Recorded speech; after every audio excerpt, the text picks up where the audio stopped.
Good evening.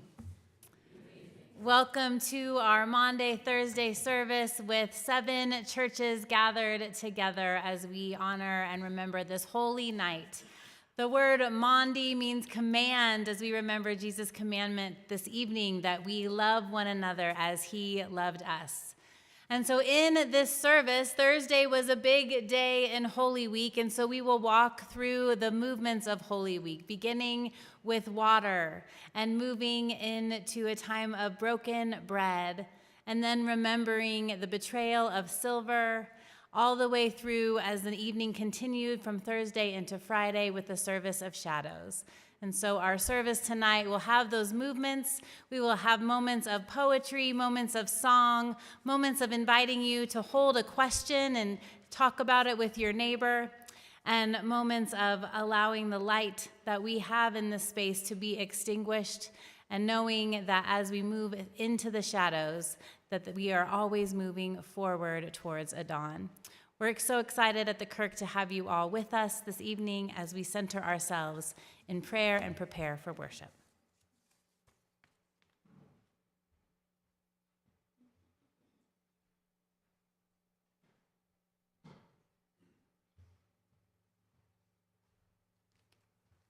Would you join with me for our opening prayer? God, we lay you down and you rise again. We pack you up, but you don't stay within. We walk away and you trail our heels. We lock up our hearts, try to force you to steal. We put you in our pockets, but you radiate peace. We bury our hearts, but you continue to beat. We hold our breath, but you make us breathe. We try to sleep, but you find our dreams. We deny your name, and still you are there. We paid them in silver, and still you don't care. We turn our backs, but you don't go anywhere. We throw stones, and you whisper a prayer. Amen.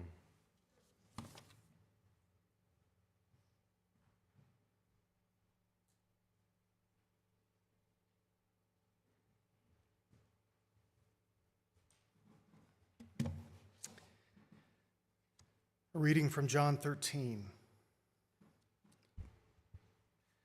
Now before the festival of the Passover, Jesus knew that his hour had come to depart from this world and go to the Father. Having loved his own who were in the world, he loved them to the end. The devil had already put into the heart of Judas, son of Simon Iscariot, to betray him. And during supper, Jesus, knowing that the Father had given all things into his hands and that he had come from God and was going to God, got up from the table, took off his outer robe, and tied a towel around himself. Then he poured water into a basin and began to wash the disciples' feet and to wipe them with the towel that was tied around him. And he came to Simon Peter, who said to him, "Lord, are you going to wash my feet?" And Jesus answered, "You do not know now what I am doing, but later you will understand." And Peter said to him, "You will never wash my feet." And Jesus answered, "Unless I wash you, you will have no share with me." Simon Peter said to him, "Lord, not my feet only, but also my hands and my head." And Jesus said to him, "One who has bathed does not need to wash except for the feet, but is entirely clean. And you are clean, though not all of you." For he knew who was to betray him, and for this reason he said, "Not all of you are clean." This is the word of the Lord. Let us sing together our hymn, number 539, "Won't You Let Me Be Your Servant?"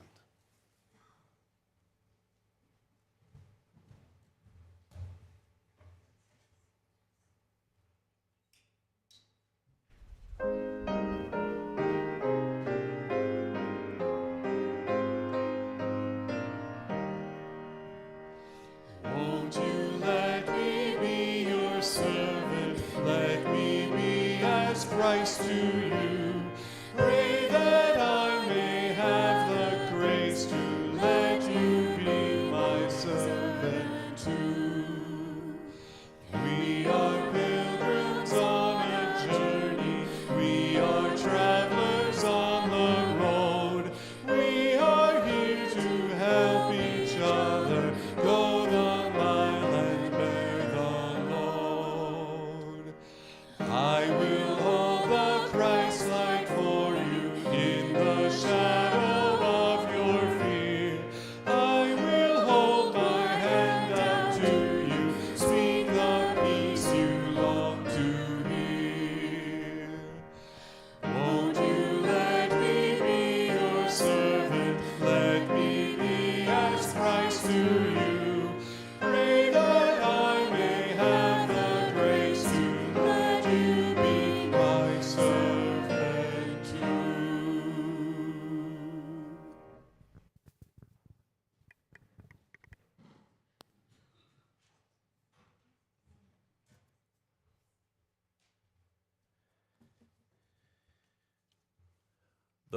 The poetic reflections this evening are by Sarah R.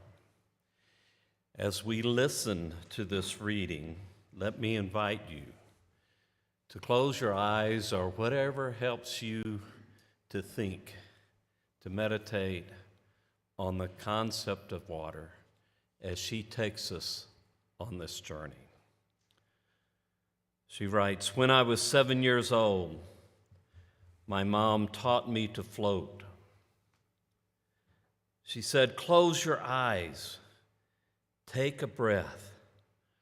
I promise you won't choke.' She said, 'The water knows you, and water won't let go. It will hold you up, for water is like hope.' I should have known that the final night when Jesus had his disciples by his side would start with water, because that's where it began. The river runs through. We're just wading in. When I hear the words, 'He poured water into a basin,' I imagine the dimly lit space he was in. But I also see the woman at the well and the water we need to drink for our health, and my mom wading into the deep, holding on to me, helping me breathe. For it all started with water way back in the beginning, the deepest and darkest water, life-giving. Water of the womb, water of the deep. Either way it broke, and life was set free. The Israelites grew up, and so did I, and we walked through water, though of a different kind, for mine was in play, theirs in escape. But the molecules will still remember both days. And then there was Jesus baptized by John with cold river water and the midday sun. And the wedding at Cana, where water turned to wine and a wild storm calmed from steps in a line. And there was my mother who danced in the rain in the spring. A thunderstorm took everything. The first time I sank, the first time I cried, and babies baptized in hospitals each night. So as water slowly filled the basin, I wonder, did Jesus remember those spaces? Those spaces where water had breathed new life, and the spaces where water took with might. I wonder if he thought of my baptism day, and of the water in Flint, and of hurricanes. I wonder if he could see the joy of summer rains and how winter snow heals our busiest days. I wonder if he thought of it in cosmic proportions. Water, this source of life and force. Water, the source that holds new birth. Water, the deep, the dark, the first. Maybe you did, or maybe you didn't. He saw a chance to love. So love, he gave it, lifting us up as if we were equals, us a bunch of broken and hurting people. But in using water, the simplest of things, he wove together a memory chain of creation and freedom and baptism days for our minds to walk through, to dance in, to know, for our souls to swim through, to cherish, to float. I should have known he would call them by name. I should have known I would never be the same. I should have known that the final night when Jesus had his disciples by his side would start with water, because that's where it began. The river runs through. I want to wade in.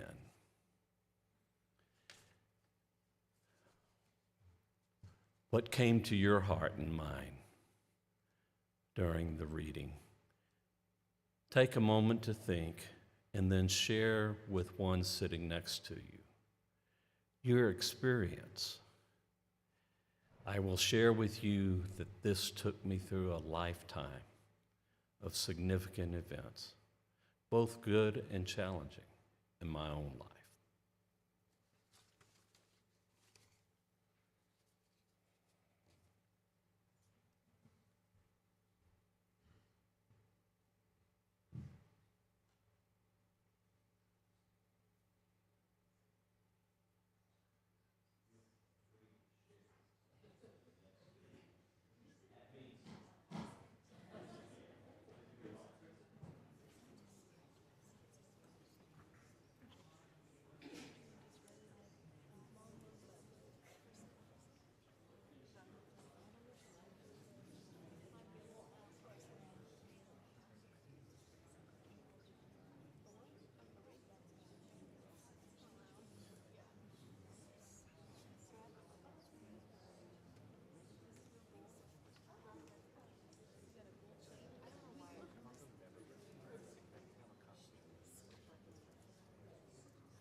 As you hold these memories of water, we invite you to come forward in pairs to one of the two tables. And whether it's the person you know or someone you don't know, we invite you to wash one another's hands. As we remember those words we just sang, "Won't you let me be your servant?" As we hear Jesus washing his disciples, even when they were unsure, we invite you to have that experiential moment. For those of you worshiping at home, we hope you have supplies to do that with those you're with, or to wash your own hands and know Jesus' love fully. So we invite you to come forward to have your hands washed and to wash one another.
Lesson 2, Bread.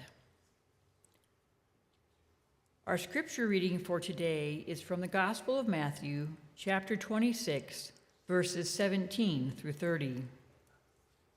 On the first day of unleavened bread, the disciples came to Jesus, saying, "Where do you want us to make the preparations for you to eat the Passover?"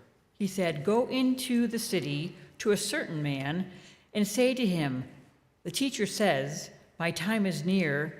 I will keep the Passover at your house with my disciples.'" So the disciples did as Jesus had directed them, and they prepared the Passover meal. When it was evening, he took his place with the 12, and while they were eating, he said, "Truly I tell you, one of you will betray me."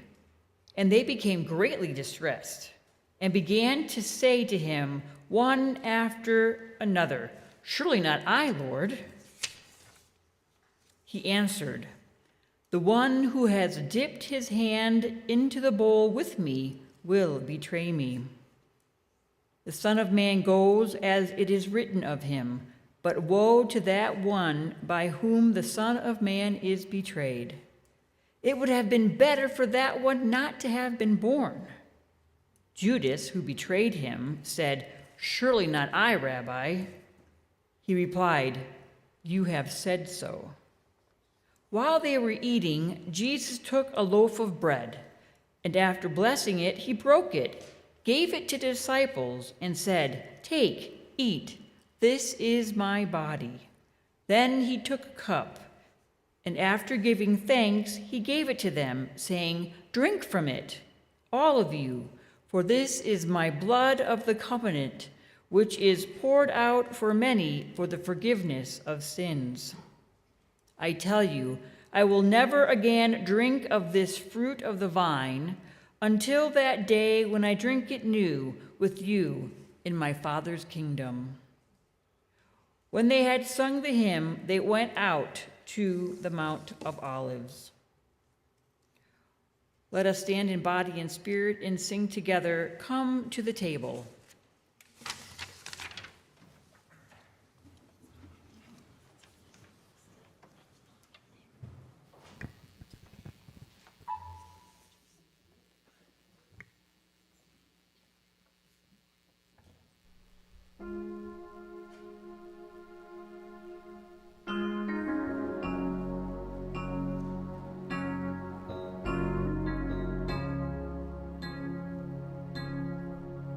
Come all proud, come all greedy, come all eyes, come all shamed, come all wealthy, come receive it. To the table come today. Come all broken, come all needy, come all poor and come all slaves. Come be seated, come all sinners, come all saints, come to the table, from near and far, come from the shadows, come out of the dark, there's room at the table. We saved you a seat. Come to the banquet. Come join in the feast. Every race, every nation, come all rebels, come all gay. From the fringes come to Jesus, to a table full of grace. To the table come and stay. Come to the table. Come eat and drink. There's no inner circle. Come dine with the King.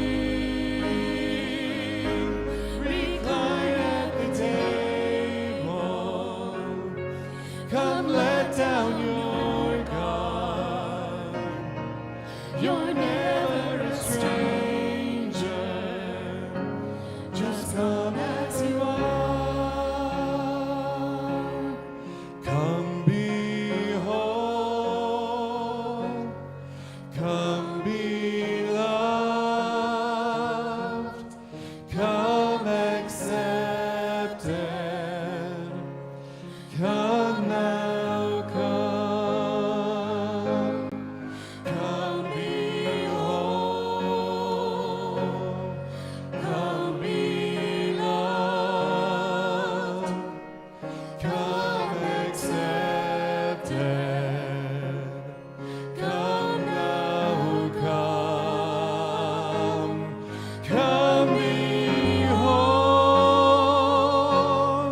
Come be loved. Come accepted. Come now, come. Prepared is the table. We're ready to feast. The party is waiting. There's more still to feed. The harvest is ready. Go fill every seed. Go live out the mission as a kingdom of priests. Go live out the mission as a kingdom of priests.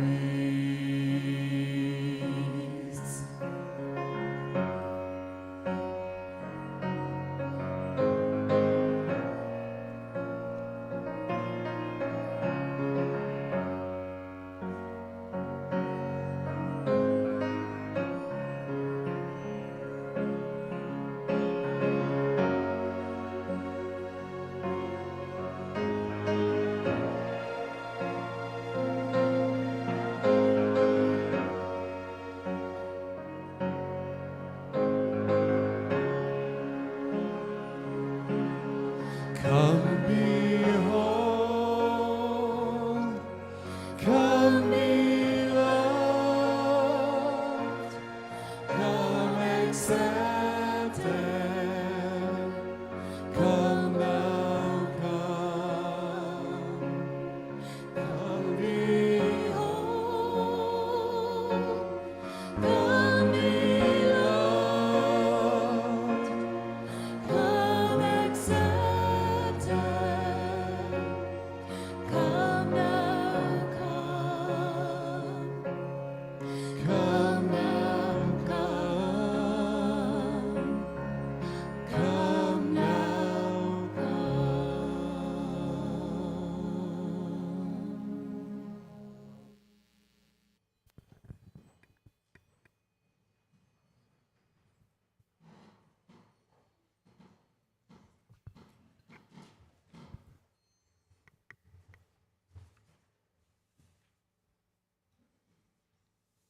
Our second poem by Sarah R.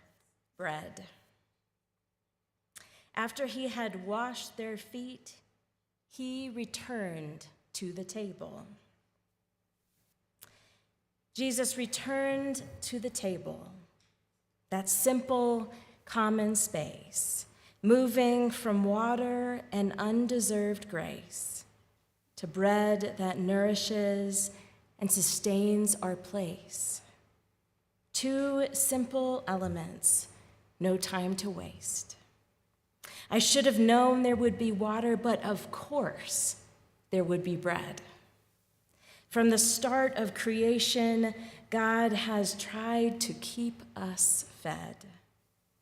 Fed on bread and roses and love. We don't notice.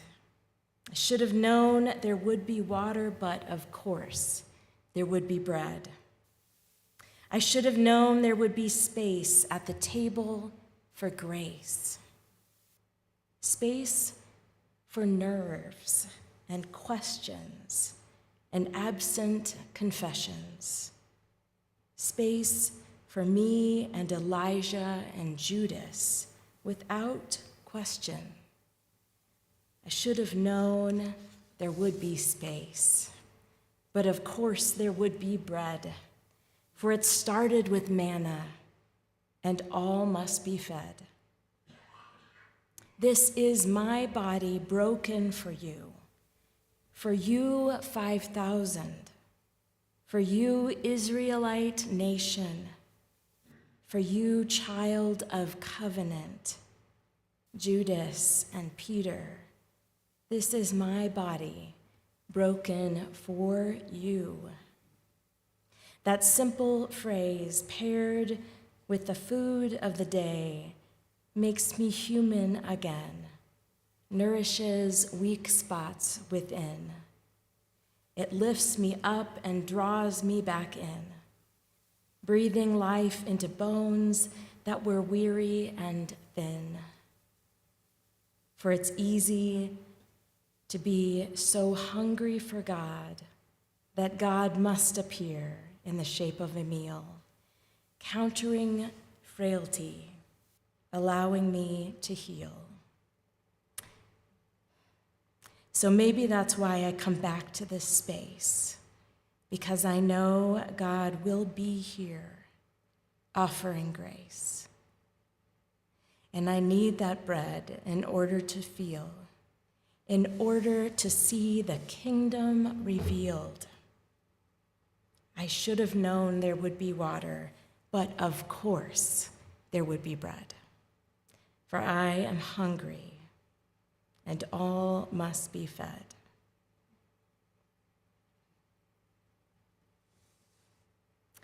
I invite you to take a few moments to consider the beautiful words of this poem about bread, and I invite you to think about a meal where you have felt healed, or a meal where you felt like space was made for you, space at the table for you, where you maybe felt like you had not been welcome before.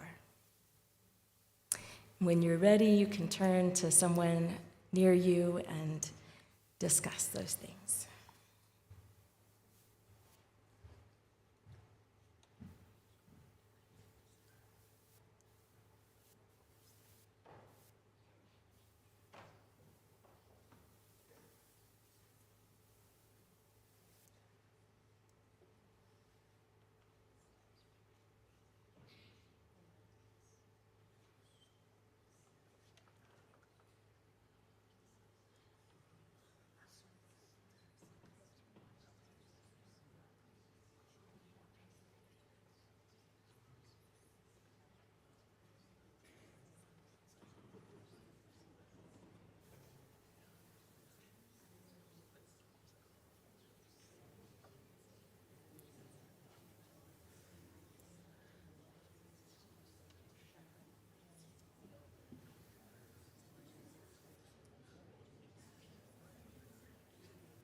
Lots of good discussion.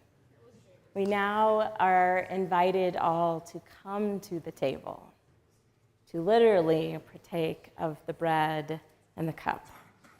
And we remember that on the night of his arrest, Jesus took a loaf of bread, blessed it, he broke it, and said, "This is my body, broken for you. Take and eat in remembrance of me."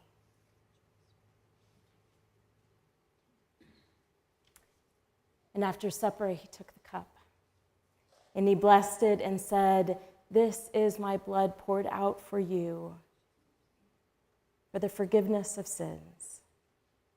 Drink of it, all of you. For as often as we eat of this bread and drink from this cup, we proclaim the Lord's death until he comes again. Come and be whole. You are fully accepted and loved."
I do too, actually. The bread of life.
Lesson 3, Silver. A reading from Matthew 26:14 through 16. Then one of the 12, who was called Judas Iscariot, went to the chief priest and said, "What will you give me if I betray him to you?" They paid him 30 pieces of silver, and from that moment he began to look for an opportunity to betray him. Let us sing Kyrie eleison, number 752 in our hymnals, and it will be on the screen.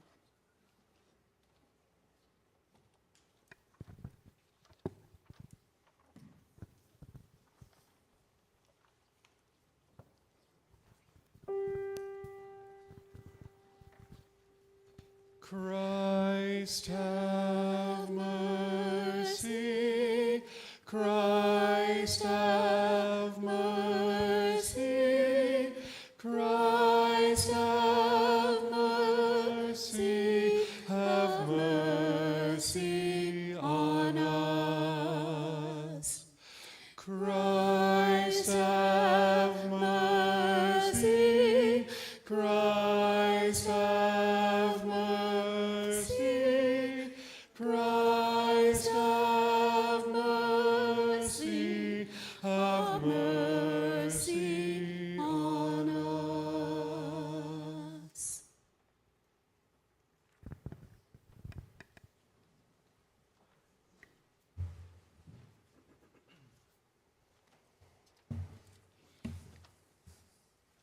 Silver by Sarah R. We wear silver pieces almost every day, earrings and watches, signs of artistry, soft metal that gets infused with memory, polished and tarnished as we live, as we breathe. We carry silver pieces each and every day in jackets and purses as loose pocket change, tiny discs of metal with the faces of white men, Washington or Caesar. You decide who. But it's hard to believe that this one simple metal, the same thing that we use for dining utensils, was also the reward that paid for Jesus' life. 30 pieces of silver handed over. 30 pieces of silver, that's all it took. Blood money paid to say Jesus was a thief. Blood money to say he doesn't matter to me. Blood money for the man that just had washed his feet. It's hard to believe that in just one night, Judas would go from being washed and being blessed, forgiven and known, loved and seen, and turn around so quickly to offer a small cash payment, which brought about such a brutal end. And while I wish the story was really not just about me, I'm afraid I deal silver each and every day still. One piece for the homeless that I choose not to see, one piece for the gossip and loud mockery, one piece for using other instead of friend, one piece for building walls out and within. One piece for greed I hold so tightly, one piece for thinking it's all about me. One piece for believing in dichotomies. One piece for refusing to see beyond me. 30 pieces of silver, that's all it took. Blood money paid to say Jesus was a thief. It makes me sick because I know the truth that love will exist for me no matter what I do. For I am like Judas, I carry silver. But Jesus is like water who washes me clean. And sadly, over the years, confession has been used in so many ways that attempt to shame one another, asking people to confess for the things that make them beautiful, like who they love or a choice that they made. But at its heart, confession is used to liberate us, to know that we really do need God. And when we're honest about our life, our whole life, what's good and where we fail to live up to our best life, then we get to know just how real God's love is. So I invite us just to hear a prayer of confession. Creator God, you've given us the power of imagination through which the future grasps our lives today. And we confess that we do not give our lives over to the transforming power of your Spirit. We choose not to hear you calling to us. We deny the gifts that you grant us. We fail to live up in ways that build up the life of your whole creation.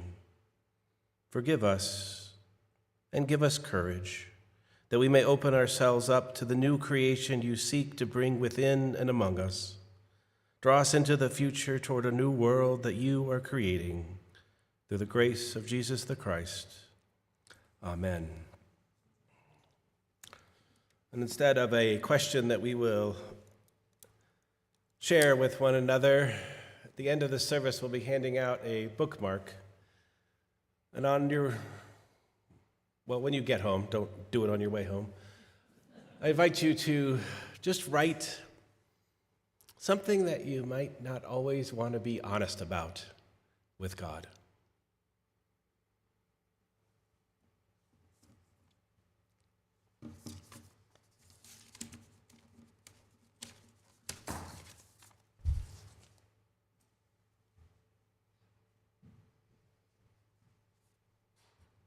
When we think of Maundy Thursday, we often think of all the events that happened in that upper room with Jesus and his disciples. But the story of that day does not end at the table. As the story continues to unfold, we move closer to the shadows of the cross and the loss to be found there.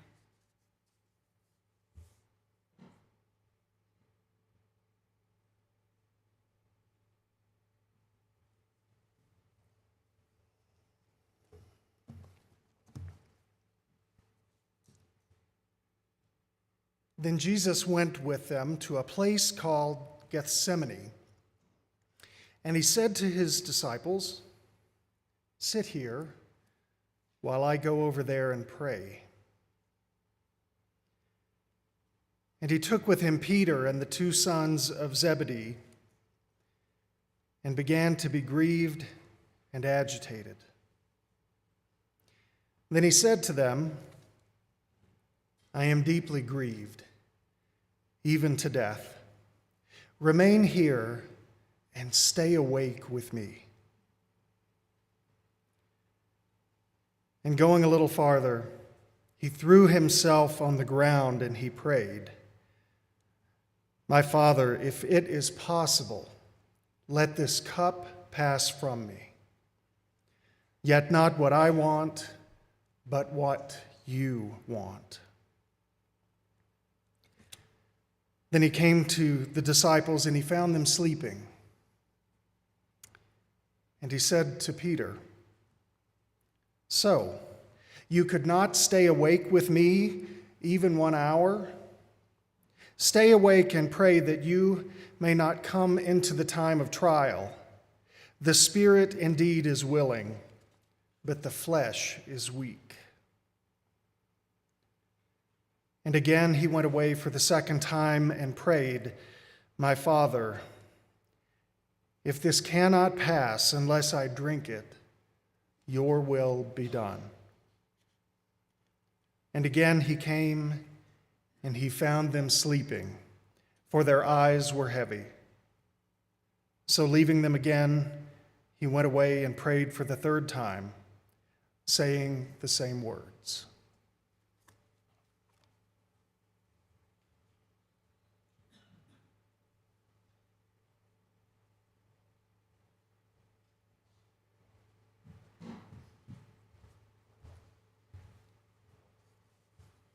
Mark chapter 14, verses 43 to 46.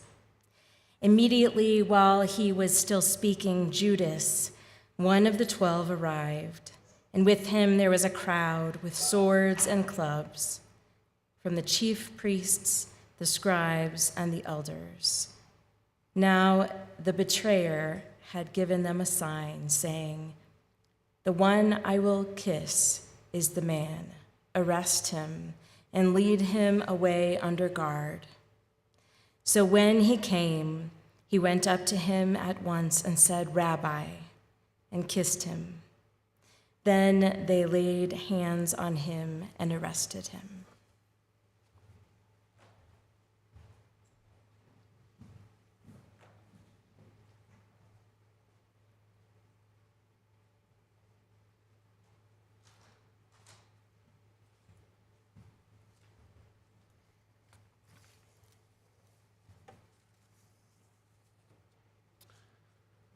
And then the high priest stood up before them and asked Jesus, "Have you no answer?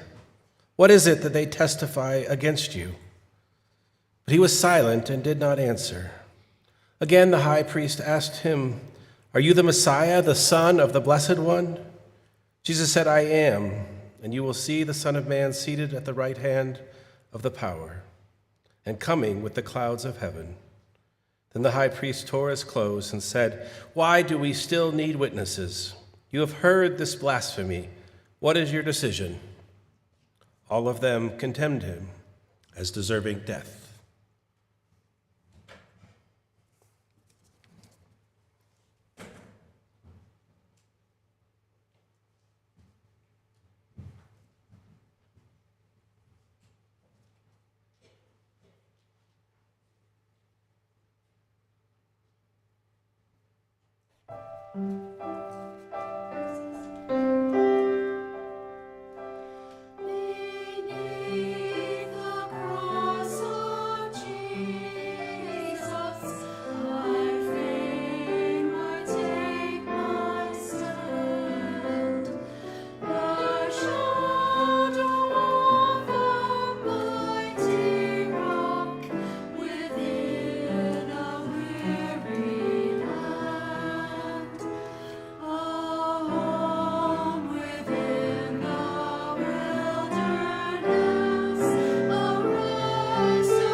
As they were going out, they met a man from Cyrene named Simon, and the soldiers forced him to carry Jesus' cross. And they came to a place called Golgotha, which means the place of the skull. And there they offered Jesus wine mixed with a bitter substance, but after tasting it, he would not drink it. And then they crucified him and divided his clothes among them. And after that, they sat there and watched him. Above his head, they put the written notice with the accusation against him: "This is Jesus, King of the Jews." And then they crucified two bandits, with one on his right and one on his left. After we finish singing our closing song, we invite everyone to leave quietly until we gather in our various churches on Easter morning.